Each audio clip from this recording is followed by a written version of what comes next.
Bon, c'est la première prédication sur une série sur le Sermon sur la montagne, qui se trouve dans l'évangile de Matthieu, chapitres 5, 6 et 7. Le Sermon sur la montagne, c'est une prédication. Plusieurs pensent que c'est un résumé de plusieurs prédications de Jésus. Mais en tout cas, c'est présenté comme une prédication. Deux choses qui sont importantes dans une prédication, deux questions à se poser. Qui est le prédicateur et quel est le sujet de sa prédication? Il y a plusieurs années, quand je travaillais pour faire une série de prédications sur le Sermon sur la montagne à l'église de Veneur-les-Sablons. Je faisais de recherches, j'écoutais d'autres prédications sur le même thème, etc. J'ai tombé sur un pasteur américain qui a raconté qu'il est allé dans une église pour faire une prédication. C'est la deuxième fois qu'il est allé. Et il se rappelait la première fois. La première fois qu'il est allé à l'église, il était surpris pendant la semaine avant sa prédication de recevoir un coup de téléphone du secrétaire de l'église qui voulait savoir quel était le sujet de sa prédication. Donc il a réfléchi, il a dit, moi je vais prêcher sur l'histoire de Balaam dans l'Ancien Testament. Il a dit, tu sais, c'est l'histoire où il y a l'âne qui parle. Hein? Donc le secrétaire de l'église dit, merci beaucoup, et puis on a caché le téléphone. Et le prédicateur était surpris quand il est arrivé à l'église le dimanche matin de voir que devant l'église il y avait une grande affiche avec la date, dimanche, le nom du prédicateur, le révérend de, et tout de suite après c'est marqué l'âne qui parle. Donc j'espère que vous allez pardonner l'âne qui parle ce matin s'il fait des bêtises. Et qui a prêché le sermon sur la montagne? Manu, qui a prêché le sermon sur la montagne? Je ne sais pas. Et si tu dis Jésus, tu as la chance d'avoir raison. C'est Jésus, bien sûr, qui prêchait le sermon sur la montagne. Mais attendez un peu. On dit c'est Jésus. Mais la prédication dans l'évangile de Matthieu commence chapitre 5. Et dans les premiers 4 chapitres de l'évangile de Matthieu, Matthieu nous présente le prédicateur. Il nous dit qui est ce Jésus qui parle et quelle est la signification de cette prédication, le sermon sur la montagne. Qui est ce Jésus qui enseigne, qui prêche le sermon sur la montagne? Pour les Juifs à l'époque de Jésus, plus grand que Moïse n'existait pas. J'essaie de trouver un équivalent de Moïse en France. Il n'y en a pas. Il n'existe pas. Il n'y a pas un homme avec cette stature de Moïse. Il y a des grands hommes, bien sûr, mais est-ce qu'ils sont tous bons ou mauvais? On ne sait pas. Napoléon, est-ce qu'il a fait du bien? Question, quoi. Moïse, il n'y avait personne comme lui pour le peuple de Dieu. Plus grand que lui, il n'existait pas. Mais Moïse a donné, dans son ministère, il a donné une prophétie qui se trouve dans le livre de Deutéronome 18. Moïse a dit, car ces nations que vous allez déposséder écoutent les faiseurs de présages et les devins. Mais pour vous, l'Éternel votre Dieu n'a rien voulu de pareil. Il suscitera pour vous un prophète comme moi, issu de votre peuple, l'un de vos compatriotes. Écoutez-le. Et donc, à partir de cette prophétie, la question c'était, mais qui est cet homme? Qui est cet homme qui prenait la place de Moïse dans l'histoire du peuple juif? Qui est cet homme à venir dont Moïse parle? Vous connaissez, j'imagine, l'histoire de Moïse. Qui connaît quelque chose sur Moïse? Accent. Qu'est-ce qu'il a fait, Moïse? Une chose. Oui, il a traversé la mer Rouge. Qu'est-ce qu'il a fait d'autre, Moïse? Il a porté les tables de la loi. Oui, il a reçu les tables de la loi sur la montagne de Sinaï. Autre chose? Fait sortir le peuple d'Israël de l'esclavage. Quand il était bébé. Sauver des eaux. Okay. Il a parlé avec Dieu comme personne d'autre, c'est vrai. J'ai noté tous, vous êtes fort Moïse, hein? J'ai noté, il était sauvé de la mort lorsqu'il était bébé. Il a délivré le peuple d'Israël d'esclavage en Égypte. Il a traversé la mer Rouge à pied sec. C'était une sorte de baptême, selon l'apôtre Paul. Il a passé 40 ans dans le désert. Ouais. Après l'Exode et juste avant l'entrée du peuple dans la terre promise. Et il est monté sur le mont Sinaï pour recevoir les 10 commandements. Mais maintenant, pensez à ce que Matthieu dit de Jésus dans les 4 premiers chapitres de son évangile. Jésus était sauvé en tant que bébé, quand les soldats de Hérode voulaient tuer tous les enfants moins de 2 ans à Bethléem. Il est retourné en Israël après plusieurs années en Égypte. Il cherchait le refuge en Égypte et puis il est revenu plus tard. Il a eu un baptême, pas comme les autres. Le baptême de Jésus avec la voix de Dieu, avec la descente de l'Esprit Saint comme une colombe sur lui. Il a passé 40 jours, pas 40 ans, mais 40 jours dans le désert où il était tenté. Et puis, en chapitre 5, il monte sur une colline, sur une montagne, pas pour recevoir la loi, mais pour donner cette prédication avec autorité, qui est le sermon sur la montagne. Je pense que Matthieu veut nous dire, dans ces 4 premiers chapitres, que voilà l'homme qui allait succéder Moïse. Voilà l'homme qui était plus grand, qui est plus grand que Moïse, c'est Jésus. Et je pense que Matthieu a bien pris soin de nous introduire Jésus comme ça, de passer 4 chapitres pour montrer que Jésus était plus fort que Moïse, pour que la personne qui lit l'évangile de Matthieu, qui est au courant un peu de ce qui s'est passé, de quelle était l'histoire du peuple juif,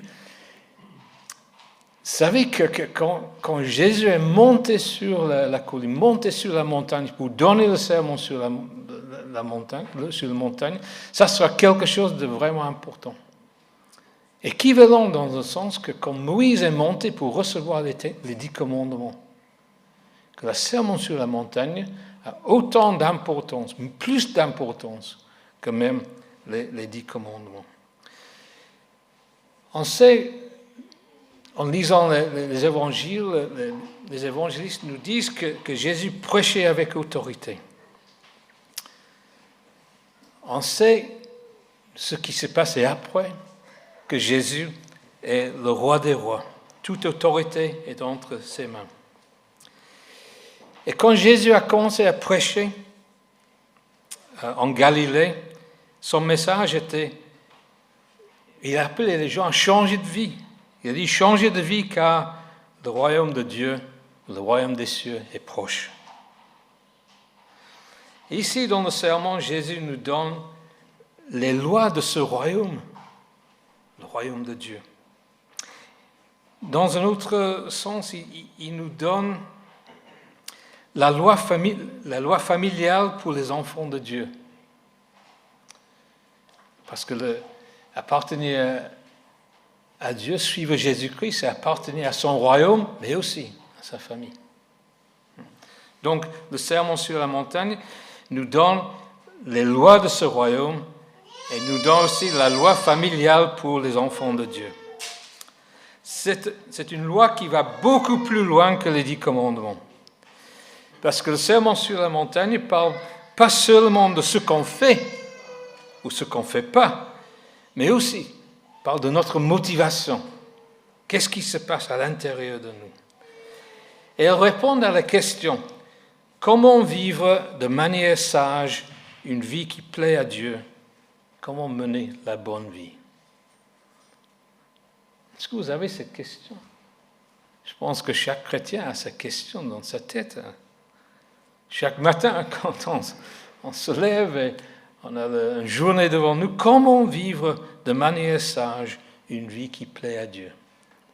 Le sermon sur la montagne va nous donner des réponses de Jésus à cette question. C'est une prédication. Quelle est la différence entre une méditation et une prédication? Dans une méditation, on partage une réflexion, des idées, c'est une vision des choses. Mais une prédication est différente. Une prédication a un but précis. Et le but d'une prédication, c'est de changer votre vie. Ça, c'est une prédication. Le but d'une prédication, c'est un changement de vie. Et c'est ce que Jésus veut faire. Si vous êtes comme moi, vous aimez bien lire la fin d'un livre avant de commencer au début. Si vous lisez la fin du sermon sur la montagne, Jésus termine le sermon avec une façon forte, qui insistait que cette prédication était pour changer la vie. Il donnait cette illustration de deux hommes qui construisaient une maison. Un des hommes construisait sur le sable, l'autre sur le roc. La tempête est arrivée et la maison sur le sable n'a pas résisté aux tempêtes. La maison construite sur le roc a résisté. Et Jésus a dit, la maison sur le roc représente quelqu'un qui entend ma parole et le met en pratique dans sa vie. Donc le but du sermon sur la montagne, c'est de changer notre vie. Ce n'est pas juste pour nous éduquer ou nous donner de bonnes idées, mais c'est pour changer notre vie. Et ça, c'est le but de notre série de prédications. Et c'est bien au début de dire ça, qu'en faisant une série sur le sermon sur la montagne, vous risquez d'avoir un changement de votre vie. Ça, c'est le but de Jésus. Il veut vous donner la bonne vie. Mais parfois, toujours, ça exige un changement quelque part.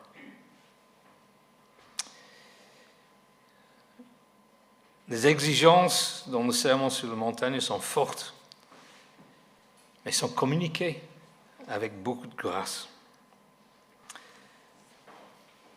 Il y a des années, je suis allé en Angleterre à une présentation de comédie musicale qui s'appelait Godspell. C'était le thème, c'était la vie de Jésus. C'était pas un truc religieux, c'était pas fait par des chrétiens, c'était fait par les comédiens. Bon, je sais pas, sans confession, quoi. Mais pendant cette présentation, le comédien qui jouait le rôle de Jésus a présenté une sorte de résumé du sermon sur la montagne. Et quand j'ai entendu ça, je me suis dit, j'étais conscient de la beauté de la vie que Jésus nous propose dans le sermon sur la montagne. Je me suis dit, au fond de moi-même, ça, c'est la vie que je veux, quoi. C'est pas arrivé, mais je veux une vie comme ça. Je trouve que la vie que Jésus nous décrit dans le sermon sur la montagne, c'est attirant. Il y a un prix à payer. Mais tout ce qui est de valeur a de prix, quoi.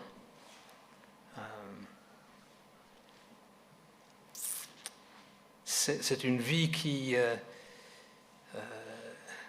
répond au désir profond de notre cœur.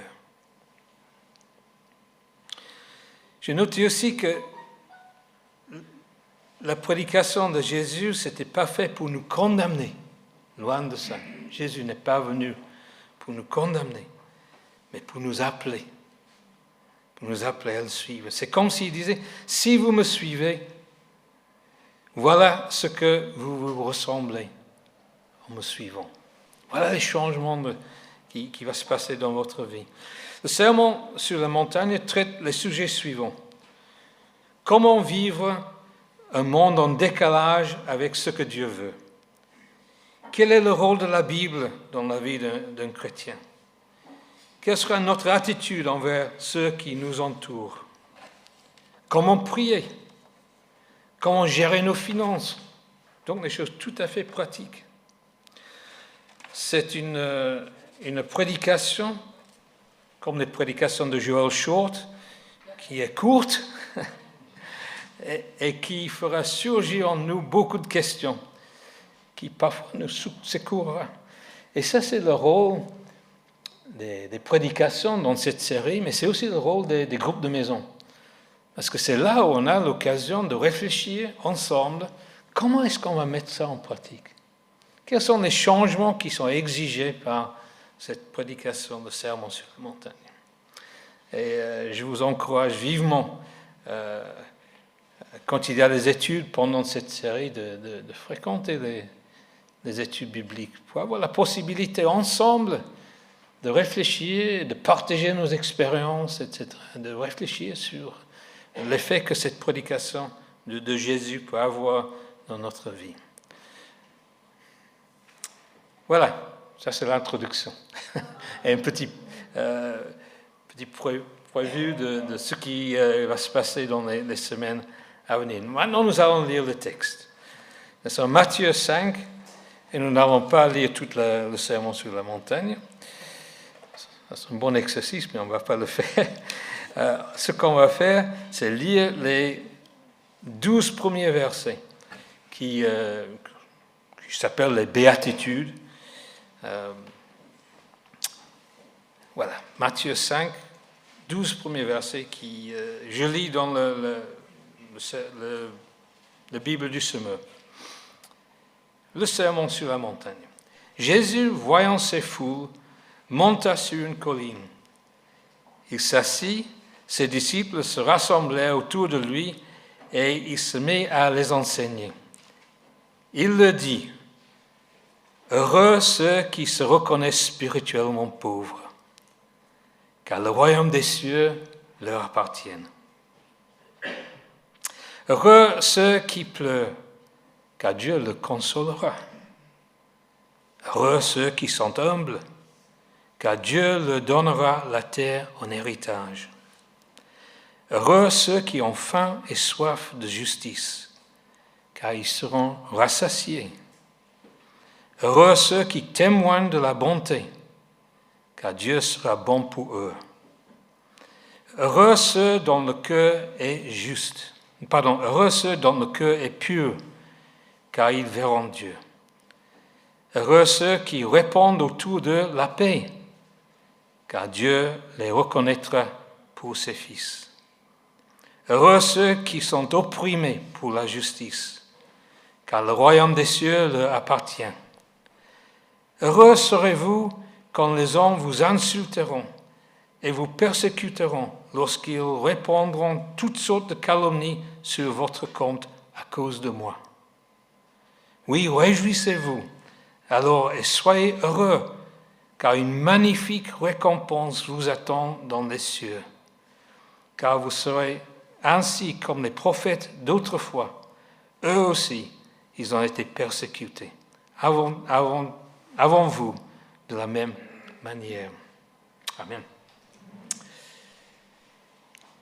On trouve le mot heureux ou béni dans d'autres traductions. 9 fois dans ces béatitudes, dans le début du sermon sur la montagne. Je suis reconnaissant à mon fils Andrew, parce que quand je réfléchissais une fois sur le sermon sur la montagne, Andrew m'a dit, il me semble que c'est assez simple, c'est le mot heureux, 9 fois, c'est ce que Jésus veut pour nous. Il a eu raison. Hein. Le sujet de la prédication, c'est la vie que Jésus veut pour nous. Il veut pour nous une vie bénie, une vie heureuse, une vie caractérisée par la bonté, une vie qui est différente, distincte, vécue sous la faveur de Dieu. C'est un passage profond.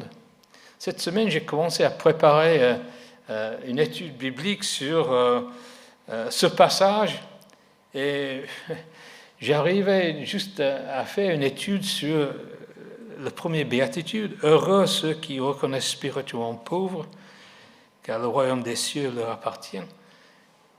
On peut passer tout un temps juste à réfléchir sur ce verset biblique. C'est profond. Mais j'ai trouvé une façon de présenter le sermon sur la montagne qui m'encourage en tout cas. Et en même temps m'aide à saisir les défis que le sermon met devant nous. Et j'ai choisi 3 mots pour qu'on puisse utiliser ces mots pour nous aider à comprendre la marque, les motivations, les manifestations, les signes d'une vie chrétienne. Versets 3 à 5. Heureux ceux qui se reconnaissent spirituellement pauvres, car le royaume des cieux leur appartient. Heureux ceux qui pleurent, car Dieu les consolera. Heureux ceux qui sont humbles, car Dieu leur donnera la terre en héritage. Voilà la marque d'un chrétien. Il est spirituellement pauvre. Un chrétien, c'est pas quelqu'un qui a tout en ordre dans sa vie, c'est quelqu'un qui est spirituellement pauvre. Il sait qu'il ne peut jamais rembourser la dette qu'il a envers Dieu. Il est en faillite devant les exigences de la sainteté de Dieu. Mais il est heureux en même temps. Il est heureux parce qu'il vit dans le pardon et la grâce du Seigneur.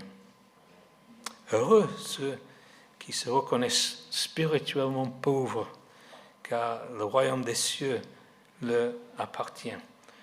Je pense que c'est peut-être le verset le plus important dans tout le sermon sur la montagne. Si vous comprenez ce verset, le reste s'ouvre facilement.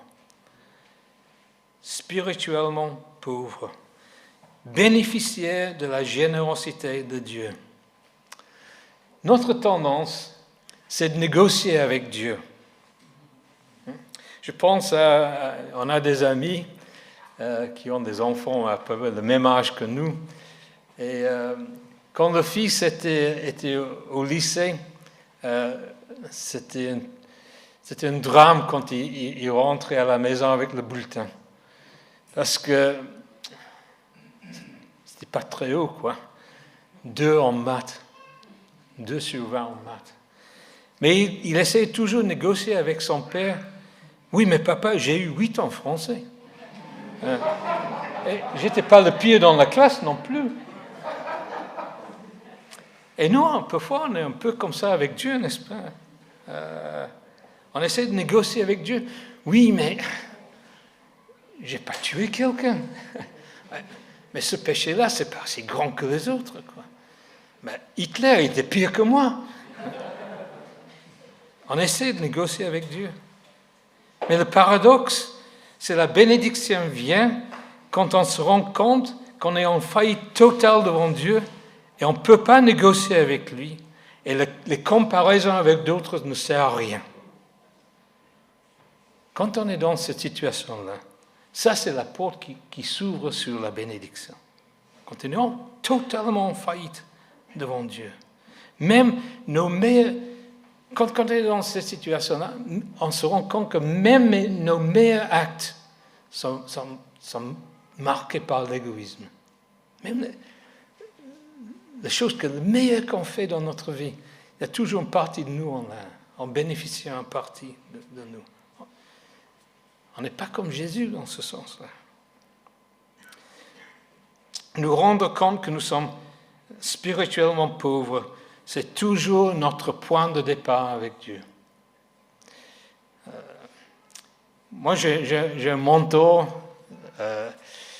C'est le prédicateur en Angleterre du 19e siècle, Charles Spurgeon.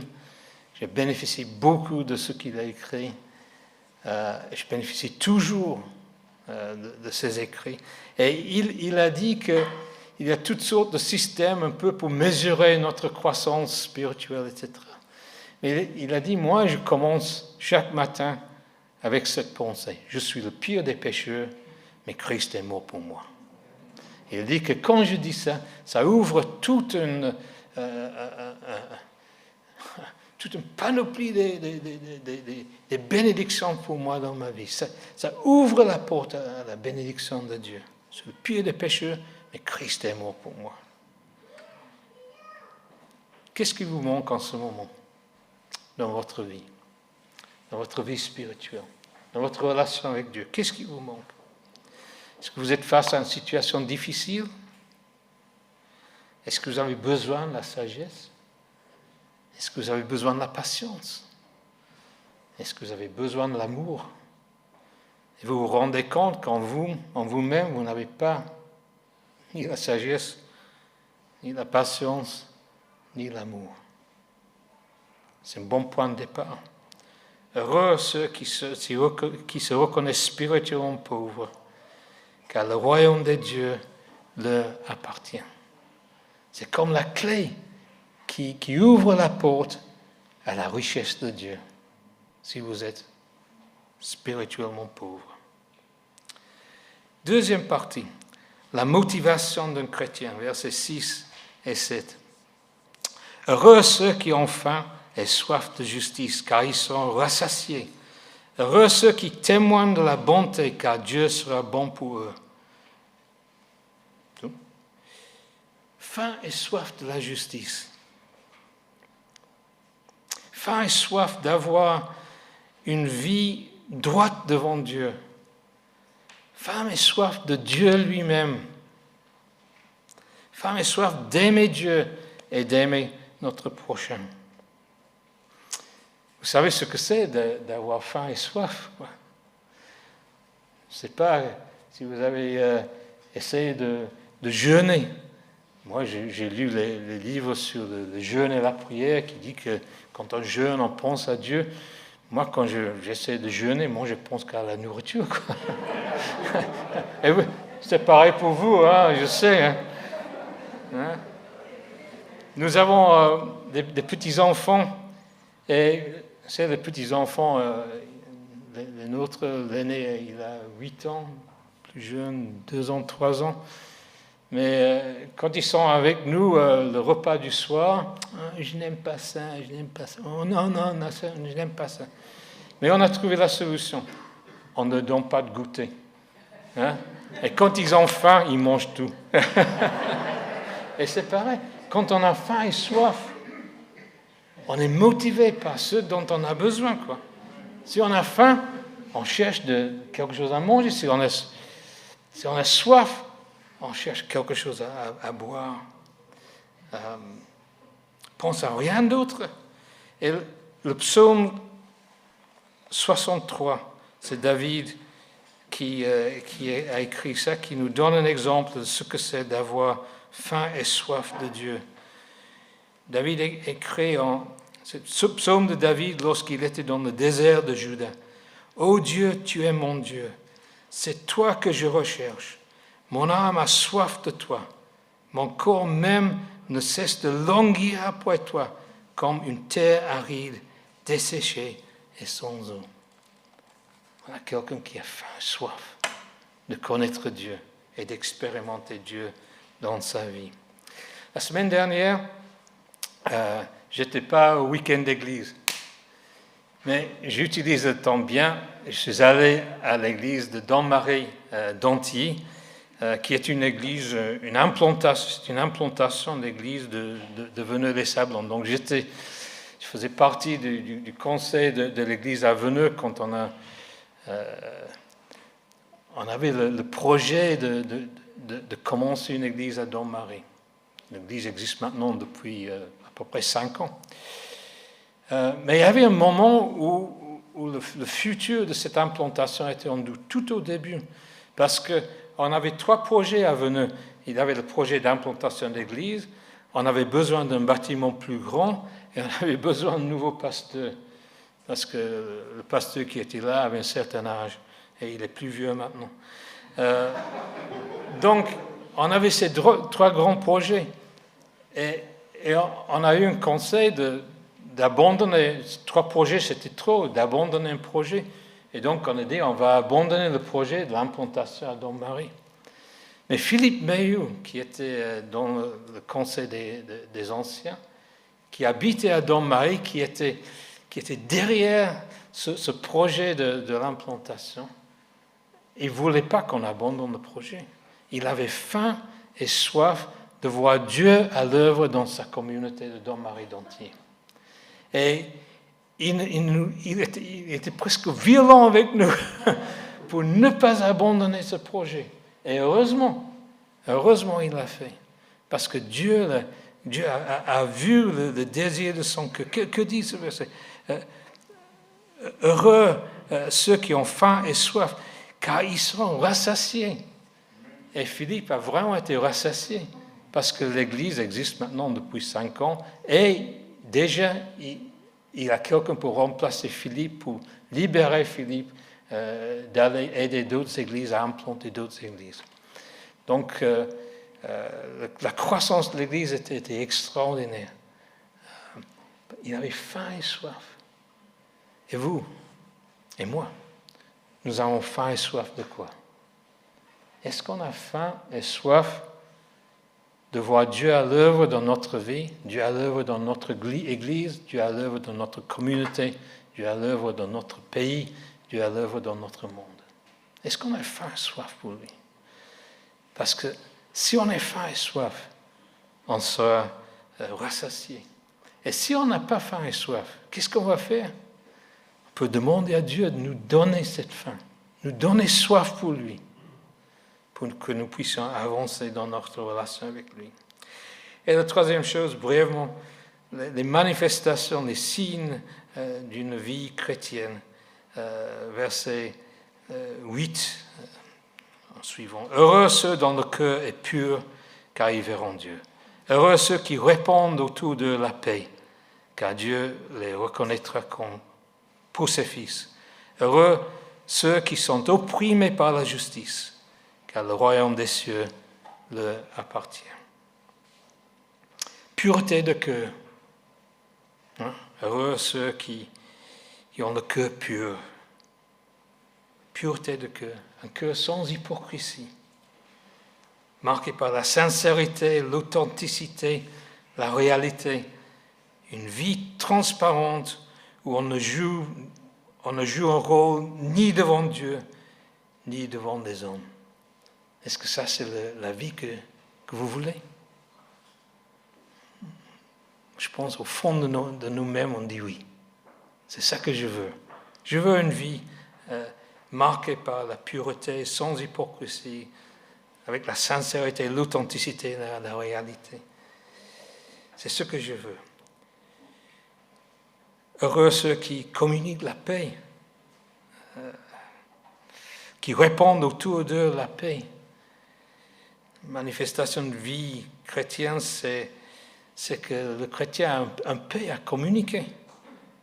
Mais ça nous demande de prendre une initiative, de payer le prix et de persévérer dans nos relations avec les autres, comme Jésus a fait avec nous, pour partager cette paix qu'il nous donne. Et bien sûr, les persécutions. Persécutés à cause de lui. On est toujours face à une opposition qui se manifeste de façon différente. Cette semaine, j'ai pensé aux chrétiens en Inde, où la persécution est terrible en ce moment. Ici en France, ça prend une forme différente. Mais Jésus dit que si vous êtes chrétien, vous aurez de l'opposition, c'est inévitable. Si nous sommes persécutés à cause de nous-mêmes, il y a quelque chose à changer. Mais si on est persécuté à cause de ce qu'on croit, à cause de ce message, c'est tout à fait normal selon Jésus. Mais il dit, réjouissez-vous, car une magnifique récompense vous attend dans les cieux. Jésus n'est pas... il est concerné par notre souffrance. Il veut nous accompagner dans ces moments où à cause de ce qu'on croit, on souffre d'une façon ou d'autre. Conclusion. Question pour vous. Êtes-vous en faillite devant Dieu? Avez-vous faim et soif pour lui? Voulez-vous une foi authentique sans hypocrisie? J'ai une bonne nouvelle pour vous. Si vous êtes dans cette situation-là, vous avez tout ce qui est nécessaire pour une vie heureuse. Si vous êtes en faillite devant Dieu, si vous avez faim et soif pour lui, si vous voulez une foi authentique, vous avez tout ce qui est nécessaire pour être heureux. Et je pense juste à une expérience que j'ai eue tout au début de ma vie chrétienne, de mon expérience de Dieu. C'était en 1976. J'étais en vacances, tout seul, au bord de la mer en Angleterre. C'était au mois de mars, c'était la semaine avant Pâques. Et bien sûr, comme en Angleterre, au bord de la mer, n'importe quelle saison, il faisait froid. Et je suis entré dans un petit restaurant, je mangeais bien. Et je m'appelle bien, j'ai un bon petit cognac à la fin. Et en sortant du restaurant, un homme est passé devant moi en courant. Et il m'a presque bouleversé. J'ai presque tombé parce qu'il m'évitait de justesse en courant. Et il est entré dans sa voiture, monté dans sa voiture et il est parti à toute vitesse. Donc évidemment, il était en retard pour un rendez-vous avec son épouse ou je ne sais pas quoi. Mais j'ai noté que sur sa voiture, il avait une petite affichette qui disait « Jésus est vivant aujourd'hui ». Et dans ma tête, dans ma petite tête, j'ai trouvé une pensée. Je me suis dit « J'aimerais bien avoir une foi comme cet homme ». Tout simple, j'aimerais bien avoir une foi comme cet homme. Et tout ce que je peux vous dire, c'est que dans les 6 mois qui suivaient cet incident, Dieu est entré dans ma vie, il m'a complètement changé, il m'a transformé et j'ai commencé une relation de vivre pour et vivre avec Jésus-Christ. Mais tout a commencé par cette petite pensée, j'aimerais bien avoir une foi comme lui. Et parfois je reviens à cette histoire. Je suis toujours encouragé par cette simplicité. Et ça me rappelle que j'ai toujours besoin de chercher cette simplicité dans ma vie aujourd'hui. Juste de croire qu'en mettant ma situation devant Dieu, en toute honnêteté, il peut changer quelque chose. Et il peut me donner, il peut partager avec moi les trésors qu'il a lui-même.